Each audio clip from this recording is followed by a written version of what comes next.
त्यामध्ये छत्रपती शिवाजी महाराजांचा उल्लेख हा महाराष्ट्रामध्ये एक अवमान झाला आणि तो झाल्यानंतर महाराष्ट्रामध्ये त्याच्या विरोधामध्ये संतापाची लाट उसळली। नागपूरपासून बेळगावपर्यंत गेली, बेळगावपासून नांदेडपर्यंत सर्व भागामध्ये आज गेली।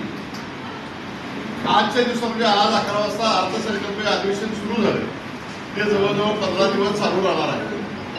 त्यामध्ये वेगवेगळ्या प्रसारमाध्यमांच्या बातम्यांना जर बघितलं तर परवा दिवशी संध्याकाळी त्या कोटकरांना अंतरिम जामीन मिळाला। अंतरिम जामीन मिळाल्यानंतर काही लोकांच्या मनामध्ये मुख्यमंत्र्यांना अडवणार ही आमची भूमिका ठामच आहे। त्याचबरोबर नागपूरमध्ये बद्दल आक्षेप वक्तव्य केलं जे सतीशने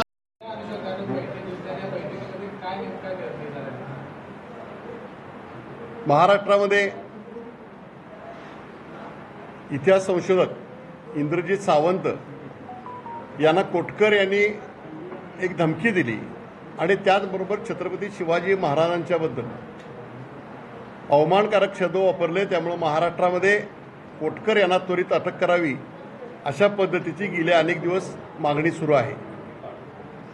कोटकर यांना अटक करावी ही मागणी इंडिया आघाडी, छत्रपती शिवाजी महाराज, संभाजी महाराज, छत्रपती शाहू महाराज यांच्यावर प्रेम करणाऱ्या सर्व संघटना, या संघटनांच्या वतीने आज 4 दिवसांनी निर्णय जाहीर केला होता की 6 तारखेपर्यंत मुख्यमंत्र्यांनी कोटकरना अटक करावी, अन्यथा कोरटकर यांना अटक करावी, अन्यथा आम्ही मुख्यमंत्र्यांना जाब विचारू अशा पद्धतीचं आंदोलन जाहीर केलं होतं। त्या आंदोलनाच्या पार्श्वभूमीवर आज सर्व इंडिया आघाडी आणि सर्व शिवाजी महाराज, छत्रपती शाहू महाराज यांच्यावर प्रेम करणाऱ्या सर्व संघटनांच्या वतीनं या ठिकाणी बैठक झाली।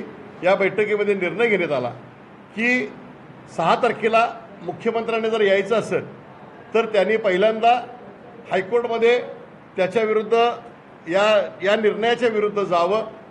त्याचबरोबर कोल्हापूरच्या जिल्हा पोलीस प्रमुखांनी नागपूरमध्ये जो गुन्हा दाखल झाला आहे त्या गुन्ह्यामध्ये त्यांना अटक करण्यात यावी।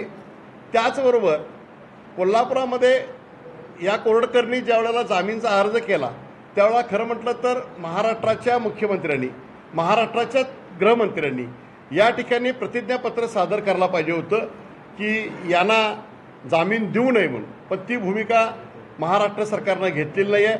अजूनही आम्ही सांगू इच्छितो की कोरटकरला आपण त्वरित अटक करावी, जर अटक केलं नाही तर मुख्यमंत्र्यांना आम्ही कोल्हापुरामध्ये रोखू।